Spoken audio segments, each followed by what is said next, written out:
The White House Press Secretary Karoline Levitt for more on all of this. So the president really went off in The Hague in his news conference on reporting that these strikes may not have done the job here in Iran at the Fordo nuclear facility and others as well. He also took aim at the outlets that were reporting this. Listen here.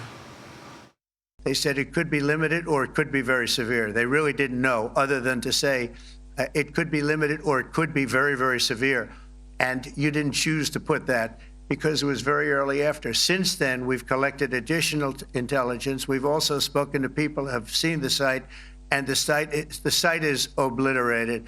And we think everything nuclear is down there. They didn't take it out.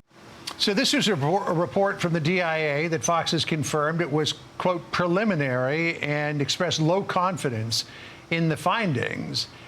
And yet it was all over the news yesterday. It was all the headlines yesterday. What do you say in response? That's right, John. And President Trump is absolutely right. And he returns to Washington today after a historic NATO summit where he has gotten our NATO allies to finally pay their fair share thanks to his strong leadership on the world stage. And I'd like to take a step back and just acknowledge the history that has been made in the course of the last week thanks to President Trump's strength. 5 days ago, the rogue Iranian regime possessed the capability to create a nuclear weapon that threatened the United States, the state of Israel, and the entire world. And presidents for decades have said, dating back to Bill Clinton, that Iran cannot possess a nuclear weapon. And because of the decisive leadership of President Trump and the skill and the excellence of our United States military, that imminent threat to the United States and the world has been demolished because of the successful operation on Saturday night. And not only that, but within the span of 48 hours, President Trump was able to turn around and negotiate a successful ceasefire between Israel and Iran, ending this war after just 12 days. No other president in history could have ever dreamed of such a success, and that's exactly why the fake news media is now trying to demean and undermine the president. And we've seen this playbook be run before. You have hostile actors within the intelligence community who illegally leak bits and pieces of an intelligence assessment to push a fake news narrative. And that's what the CNN story was yesterday. And it's not a coincidence that it was written by the exact same CNN reporter who wrote the original story, falsely alleging that the Hunter Biden laptop was Russian disinformation. The American public are smarter than this, and they should know the truth. President Trump completely and totally obliterated the capability of Iran to produce a nuclear weapon, and the world is safer today because of his historic efforts. So at that news conference in The Hague, the Defense Secretary Pete Hegseth went off on whoever leaked this and the media outlets that gobbled it up. Listen to what he said.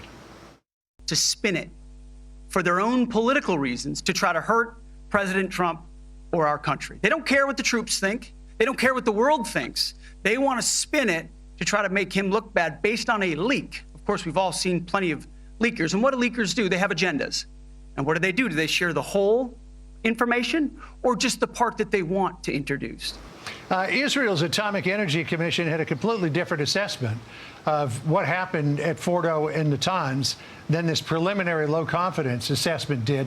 It said that the site was completely destroyed and that the nuclear program's been set back for years. I don't know if you saw it, but last hour we had former IAEA weapons inspector David Albright on, who said much the same thing.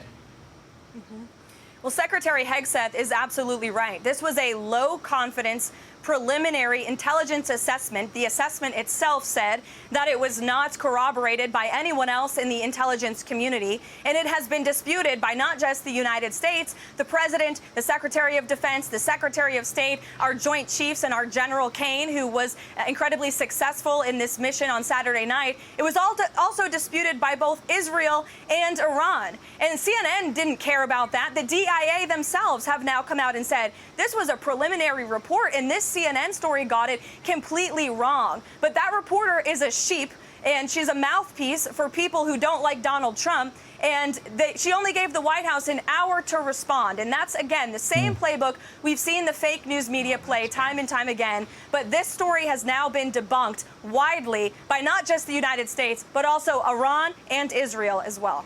All right, so there's the issue of reporting what was leaked, but then there's the idea of the leak itself. This was classified information. Here's what Steve Witkoff said about the leak. Leaking that type of information, whatever the information, whatever site it comes out on, is outrageous. It's treasonous. So it ought to be investigated. There's no doubt that it was obliterated. So the reporting out there that in some ways suggests that we did not achieve the objective is just completely preposterous. So Steve Witkoff says, and he's right in the middle of all of this and all these negotiations, said that this leak should be investigated. Will it be?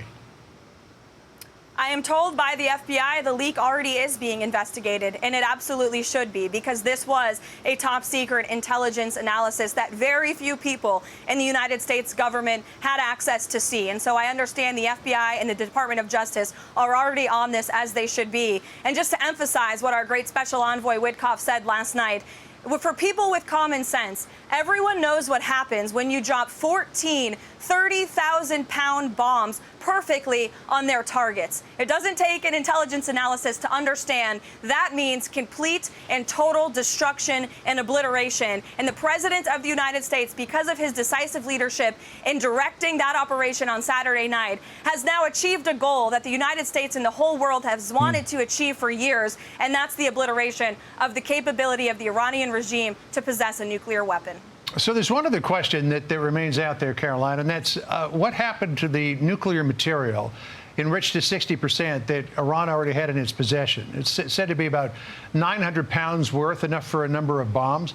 The president believes that it was buried in one of those enrichment facilities.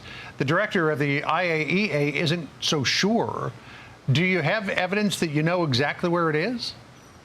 I can tell you the United States had no indication that that enriched uranium was moved prior to the strikes, as I also saw falsely reported. But as for what's on the ground right now, it's buried under miles and miles of rubble because of the success of these strikes on Saturday evening. So anyone saying that they know just doesn't know. And what we do know is the capability of these weapons and the success of this strike, and the fact that the United States military hit their targets precisely, perfectly, and accurately, and we know what that means. Well, again, David Albright, who's done this for a long time, knows what he's looking at, thinks that those bombs went down near ventilation shafts where the rock would have been less resistant than if you had just hit it out in the open, and he firmly believes that those centrifuge halls have been destroyed. So we'll see.